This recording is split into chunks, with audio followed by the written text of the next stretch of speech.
Good morning, ladies and gentlemen. Well, I'm shouting here to get some attention. This panel will address the challenges that the maritime industry and the countries are facing and how such challenges can be turned into another opportunities for the maritime society. And while doing so, how the process can be done in an inclusive manner, leaving no one behind.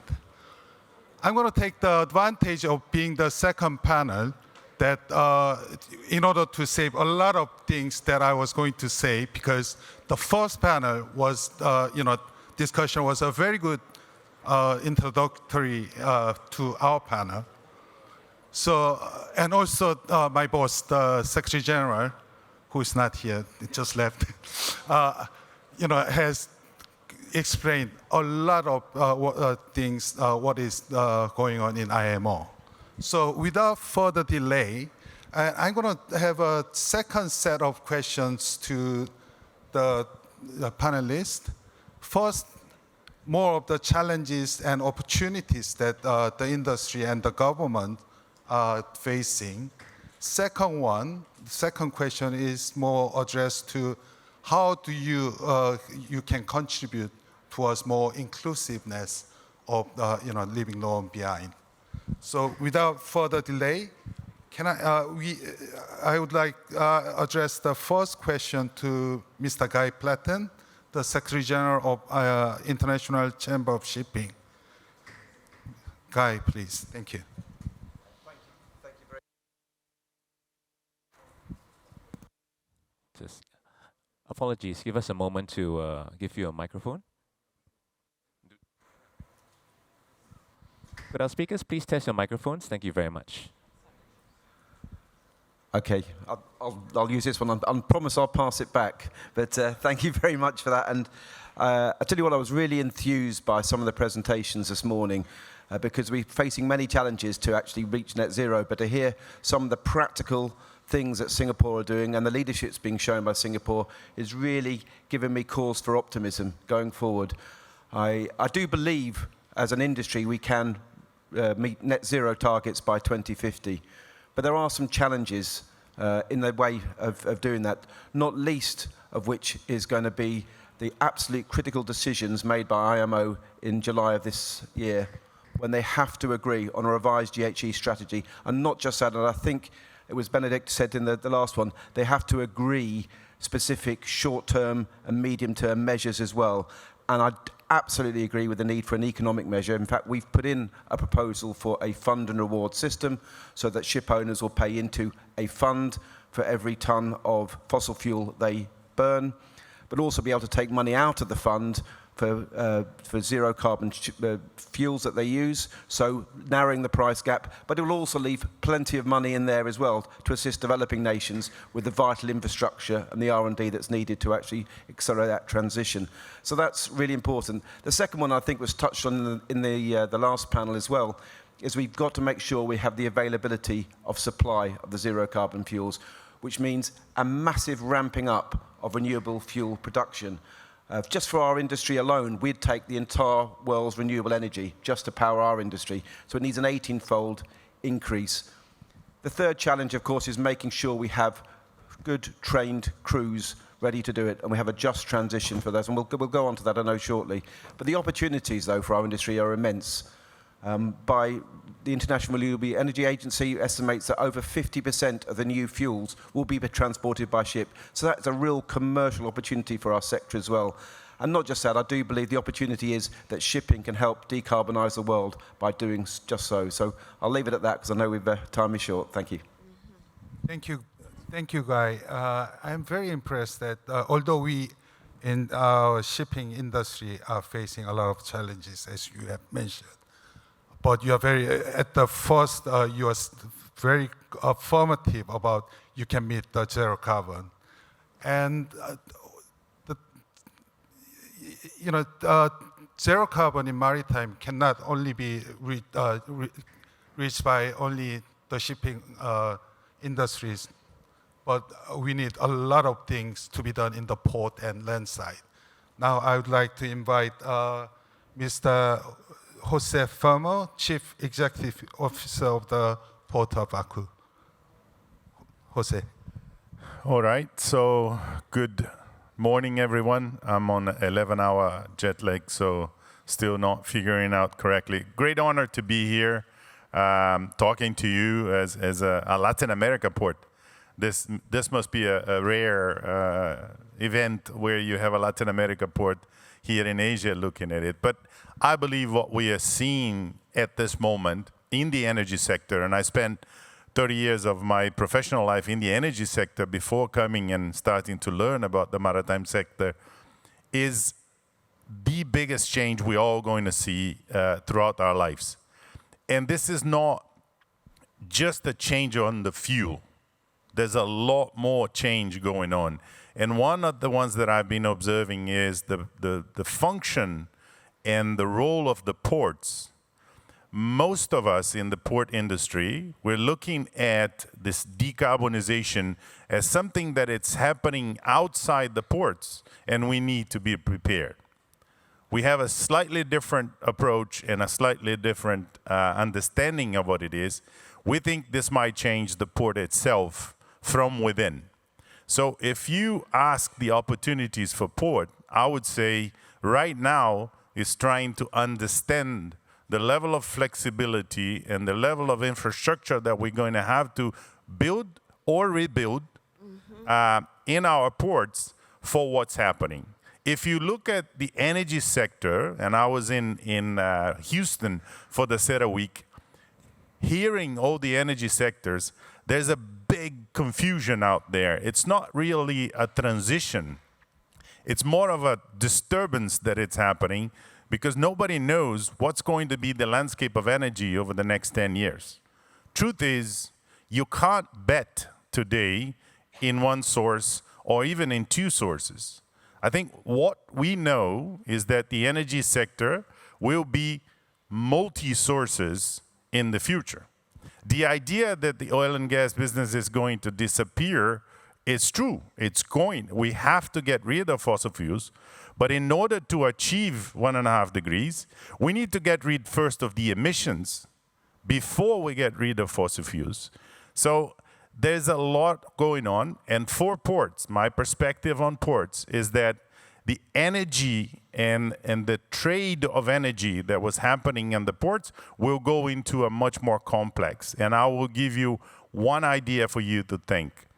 Take a very big energy industry port anywhere, in Europe, in the US, even here, with 95% occupied of the current industry. What do you do in order to align your port for the future? How is steel going to be manufactured? How is cement is going to be produced? How is the maritime industry is going to decarbonize if your current infrastructure is almost entirely for the type of energy that is available today? I think that is a major deal. We were very fortunate. We are only 8 years old. We have 44 square kilometers of available area to build the future. So for us, the opportunity is we want to be the platform, the ecosystem for this future industrialization that the new low carbon or zero carbon fuels will be enabling us. But I think globally, ports will change completely their role in the next 10 years. Thank you, Jose. And your 30 years of experience in oil field has given us another insight from the oil industry and fuel producers. Now we have two panelists. Can I just first invite Ambassador Nancy Karikitu, Kenya's Special Envoy for Maritime and Blue Economy and immediate former Principal Secretary of the State Department for Shipping Maritime Affairs in the Ministry of Mining and Blue Economy and Maritime Affairs. Thank you very much, Mr. Yang-Su, and good morning, everybody. My jet lag has reduced a bit, so I know it's morning. Now, the last two speakers have really given us the background to see that both the port and the shipping industry must work together to enable us to achieve the goals for which we are aiming at, because there is no point in having one sector of the industry ready but not able to get the complementary services in the other. So we must work together. Now, coming from Africa and speaking of the opportunities, I want to say that, first of all, Africa is the continent, the youngest continent, and one which has least contributed to climate change, but the one that has suffered the most.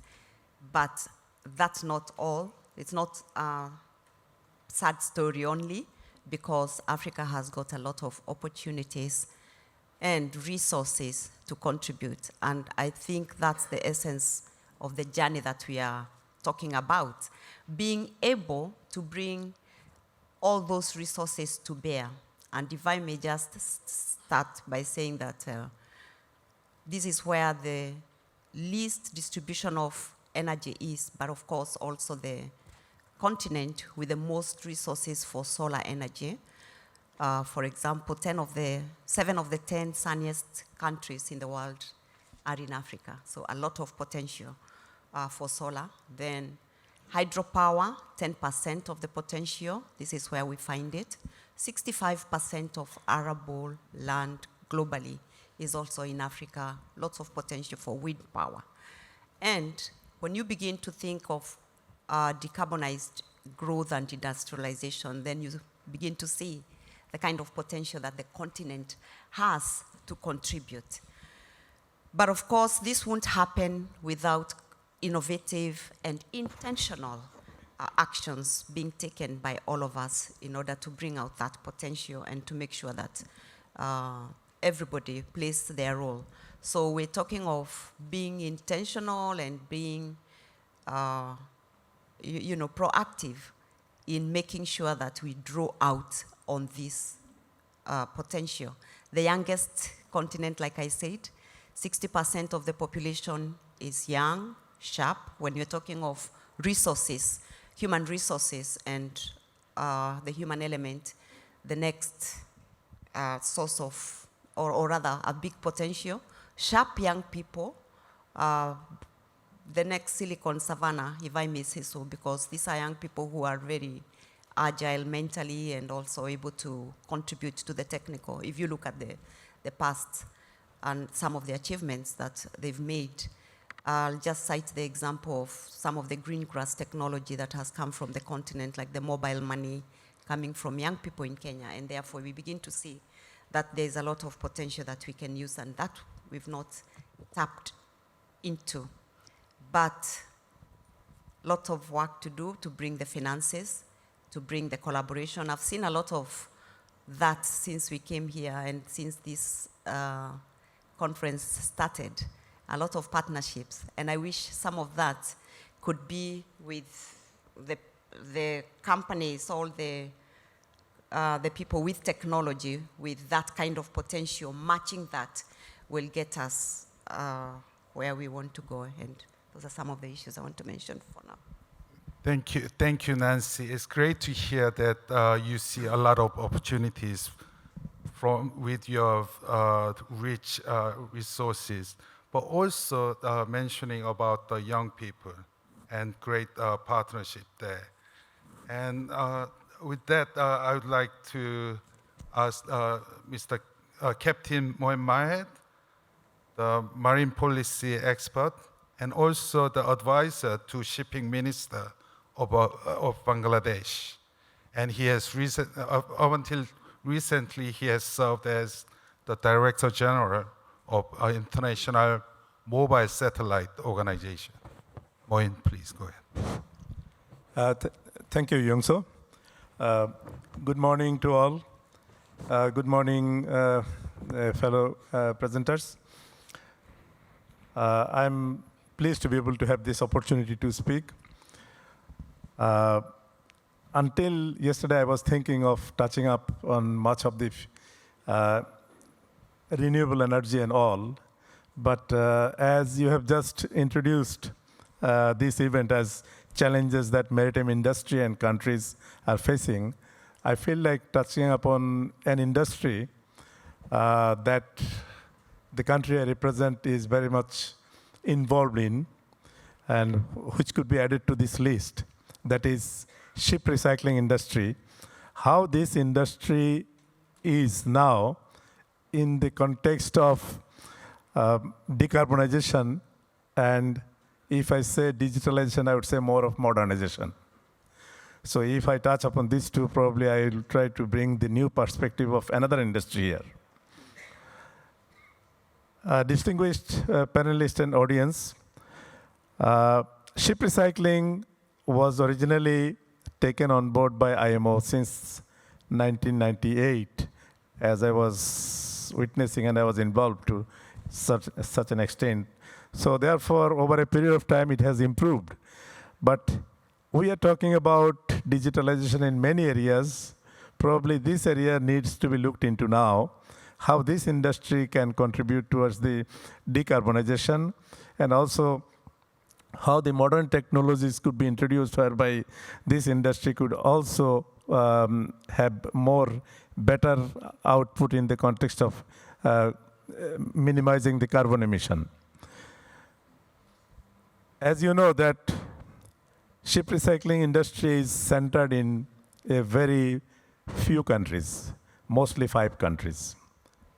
Almost 90% of the 96% of the ship recycling is done in 5 countries. They are India, China, Turkey, Bangladesh, and Pakistan. And by statistics, Bangladesh share is more than 40%. There was a time when it was doing 46%. So all the ships going for its final part of the life, that means at the graveyard, how this industry is dealt with, that is very important in my view, because decarbonization there is needed to be improved a lot. And I'm very pleased to be able to say that although there are few countries, their governments are taking huge responsibilities in upgrading this industry and to minimize the carbon emission, and also introducing the modern technology in terms of digitalization. So over a period of time, this industry has gained a lot, but now I would like to touch upon the challenges first. So the challenges is that this industry needs workforce to be trained, to be able to make best use of their knowledge and skill, and whereby this decarbonization effort could be successful. For that, training is one of the aspects. Then it comes to the legislation. Obviously, unlike ship owning or ship operating, where the port state control creates a check and balance, this industry is centered in countries where the check and balance and everything is the responsibility of the sole government, where where the industries are. So from that context, it is important that the countries who are taking this responsibility are receiving the collaboration. And I'm proud to say that there are countries who are contributing, and through the IMO partnership, Norway, Japan, and others as well. So therefore, this industry is now in a position to improve its the handling of technology, I mean the utilization of the technology, and that utilization of technology is bringing much more improvement for the carbon emission reduction. When I say about the legislation, I still need to put an emphasis that initially there was no regulations available for regulating ship recycling industry. But over a period of time, IMO has introduced the International Convention for Ship Recycling, which is known as the Hong Kong Convention, but that has not yet entered into force. So opportunities lies that this convention to be entered into force by member states accepting it, and when it enters into force, then obviously more work needed to be done for creating national legislation, and that responsibility, although individual governments, but obviously, IMO's collaboration can help it for a better output of this industry. So I would like to say that this industry also needs to be improved in terms of its the handling of management, or the management is obviously not really on the individual governments, but also they could follow the other practices, take the examples of other industry, how they are really improving the management of the industry. So that could be a part of collaboration again. So in a way, the partnership introduced by IMO could be a way forward to really modernize this industry and also introducing more of digitalization in it. As the Secretary General has mentioned in this, in his opening speech, that decarbonization goes alongside with the digitalization is a way forward. I would feel that this industry need to be looked into more for its contribution for decarbonization and digitalization. Thank you. Thank you, Moin. Digitalization and decarbonization is a key, and in IMO we use SMART, as in short for the Sustainable Maritime Transport. So SMART itself meaning a lot of digitalization, and sustainable maritime transport, is the meaning for the the decarbonization. So with that, before I ask the next round of questions to each panelist, I would like to introduce some of the activities that IMO is taking to make the whole process to be inclusive. In IMO, as you have heard, there's the initial strategy being revised, which is the more of the regulatory function. But IMO is also focusing on the implementation. With the Voyage Together initiative, the Secretary General, Mr. Gitek Lim, has strengthened its technical cooperation function of IMO and created a dedicated organ called Department for Partnership and Project in March 2020. And IMO is not the largest implementing agencies, but we are one of the fast growing in terms of implementing. And SGA this morning mentioned about economic measures and about the fund, but we are already practicing how to use the fund even before we are gathering all this fund. At the moment, we are doing a lot of communication with developing country members to identify the needs, and also based on that needs, in IMO we make a lot of project concept, project proposals. Then with the proposals, we go to developed countries, especially the OECD, DAC countries, to try to get fund. So fund through IMO and implementation to address a lot of needs from the developing countries. And for last 3 years, when DPP was created, our portfolio was only $25 million US. But after 3 years now, we have reached 110 million. So that is the reason why we are one of the, more than 4 times in 3 years. That's the reason why I have mentioned it is fast-growing organization. And if you can show us the slide. This is the project portfolio. I mean, we do a lot of projects in maritime safety, environment, and facilitation, and cross-sectional themes like women in maritime. But this slide shows the IMO's work on project and partnership on GHG issues.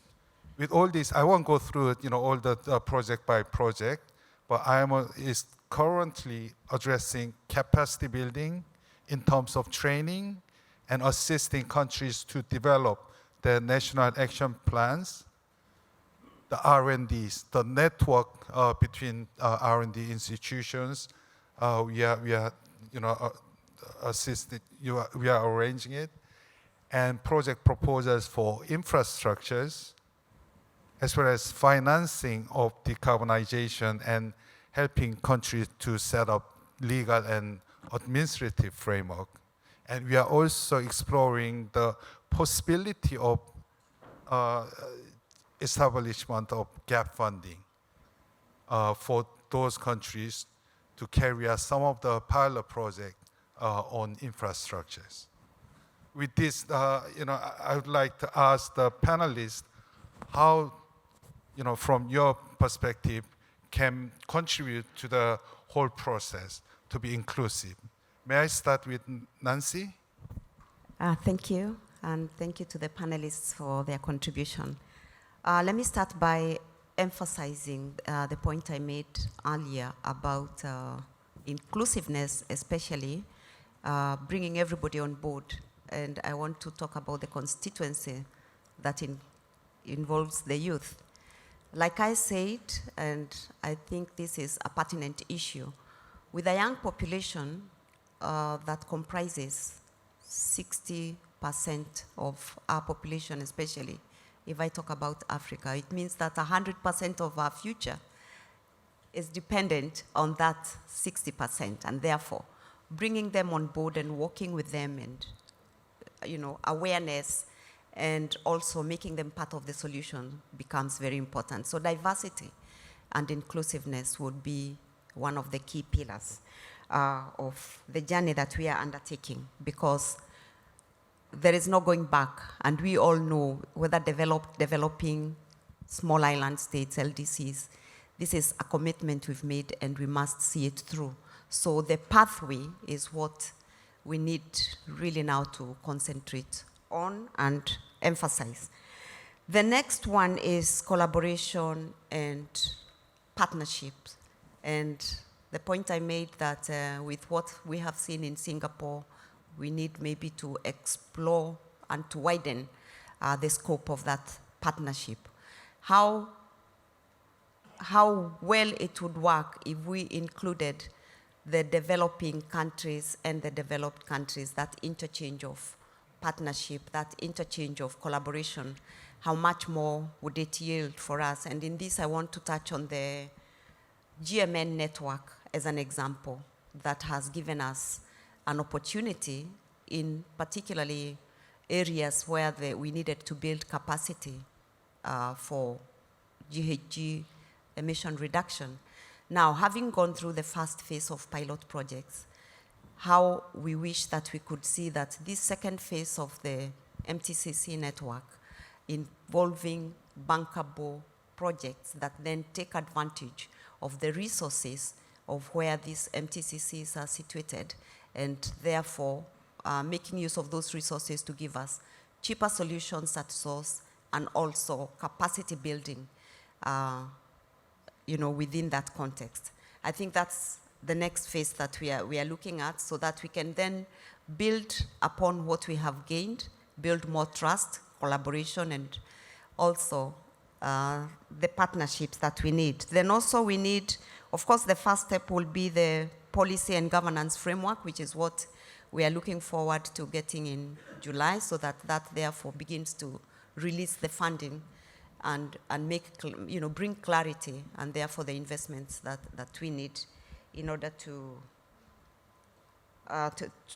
spur the development. And with that, I also want to say that we need to talk more, to bring more awareness, to bring more knowledge into this area, so that we can get more knowledge sharing, technology transfer. And with this, I want to touch on some of the initiatives we are having in Africa. Next, beginning of May, we're going to have a decarbonization conference in Kenya, and we are inviting you so that we can continue to educate one another and to get a lot more buy-in and to raise awareness and therefore commitment to what we all must do in order to find the right pathways that ensure that we leave no one behind, but also that we get a transition in which all of us are happy with and we all work together. Like we say in Africa, if you want to go far, if you want to go fast, walk alone. But if you want to go far, walk together with others. And that's what we need to achieve more than anything else. Thank you. Thank you, Nancy. I think you have mentioned in terms of inclusiveness, in terms of knowledge and communication. That's the reason why we have a lot of communication through conference, through other regional, but also discussion in IMO to be contributed. Guy, we don't have much time, but if you have some. I'll be very brief. I see we're running out of time. There's some good questions as well coming in on the Pigeonhole. Just on touch on Nancy's point about the potential for Africa as well. I know we're working with Yosi and other CEOs and governments on a Clean Energy Marine Hub initiative, which will be launched in Goa in July, which is to provide the framework to accelerate the deployment of the infrastructure, which we've talked about earlier, so we can unlock that potential everywhere and allow the whole world to have access to the zero and low carbon fuels that are going to have to be produced. So that is bringing people on that journey, leaving no one behind, and we do believe that's a really important initiative, and I thank Jose for being a key part of that. I think I'm just going to focus very briefly on seafarer training and the need for seafarer training as well for our low and zero carbon future. So many safety issues around the new fuels coming on stream. We need to make sure we train our crews adequately, and it cannot come at the expense of their safety and welfare. And so we have the Just Transition Maritime Task Force under the stewardship of the UN Global Compact, and that's doing really good work on its 10-point action plan to make sure that that happens. And we also unlock the opportunities for the next generation of seafarers to make sure it's diverse and inclusive to address the real problems we're going to have with retention and recruitment going forward. So that's a really important that not only do we bring our crews and leave no one behind that on that journey, disenfranchise nobody at all. So I'll leave it at that because we're running out of time. Thank you. Jose? Yeah, so it's a difficult question to answer. How can we contribute? This is such of a difficult stage that we are in. And thanking here my friend Theo for the invitation to come here. If I take one of the most valuable reasons to be in a week like this one here is try to figure out the effect of all this movement that is happening. 5 years ago, we were pretty much almost all of us sitting and waiting to see what happened. Now everybody's moving. Every single sector is moving into something, trying to figure out how this is going to be the effect of all this movement, for me, is very curious. And I think one of the most important organizations, or all the organizations, these international organizations, are very critical for this. IMO, IAPH, I'm the VP of IAPH, the International Association of Ports and Harbors for Latin America, ICS, all these organizations that are trying to communicate. When we hear the word collaboration, I know it's difficult to put everybody together to do something, but there's a collaboration of just letting everybody know what you're doing that makes a tremendous amount of sense, because then we can find the partners. If we have a better visibility of what each one of us are doing, we might be able to find these partnerships much easier. And I think weeks like this of discussion, together with the work that is being done by these international associations, I think this is a critical thing that it's happening right now that's going to help us find out how can we contribute. I think we all can do it, but it's difficult to figure out exactly how can you maximize the contribution to this great challenge of decarbonizing the industry. Thank you, Jose. I think what you have just said is very much in line with the most voted question that we are going to address. But very briefly, Moin. Well, I think it is an opportunity for me, being the last speaker, that My previous speaker has already spoken about the capacity building, technical cooperation, and collaboration. Those are certainly the way forward. Ultimately, what it means is working together. So the matter we need to recognize the holistic nature of the challenge posed by decarbonization and the central role of alternative fuel production and the distribution. So shipping will play its part. Regulators must now focus on the collective plan for action, how shipping will reach zero emission by 2050. Before that, it is an opportunity for the global maritime community to come to a consensus in July this year in the next MEPC. So I believe that can really take us a very long path ahead with most successful effort. Thank you. Thank you, Mohin. We just run out of time, but I would very briefly, can you put the question up? The most voted question was, what could be done to prevent fragmented decarbonization policies all over the world? Probably IMO need to move fast in implementing policies. Guy? Exactly right. The IMO needs to move fast to implement the policies. What it means is member states coming together in July and agreeing to compromise, to reach out to each other and to make an agreement. What industry needs is that regulatory certainty. Otherwise, we're going to have this fragmented decarbonisation policies, which I think is suboptimal, as I think Benedict mentioned in his presentation as well. So we really would urge member states now to reach across the divide, find common cause, common agreement, and reach that agreement. Yeah, I would agree with the question and the answer that is within the question. I think whomever put the question put the answer in there, and I agree with it. Okay. IMO will not be moving fast, but also to be more engaged, I think. That's the reason why we are focusing, as I mentioned, SG created a new function, and we are focusing on implementation. So not only the regulatory, but also implementation through partnership and cooperation. I think this is the keyword of our panel discussion, the opportunities and inclusiveness.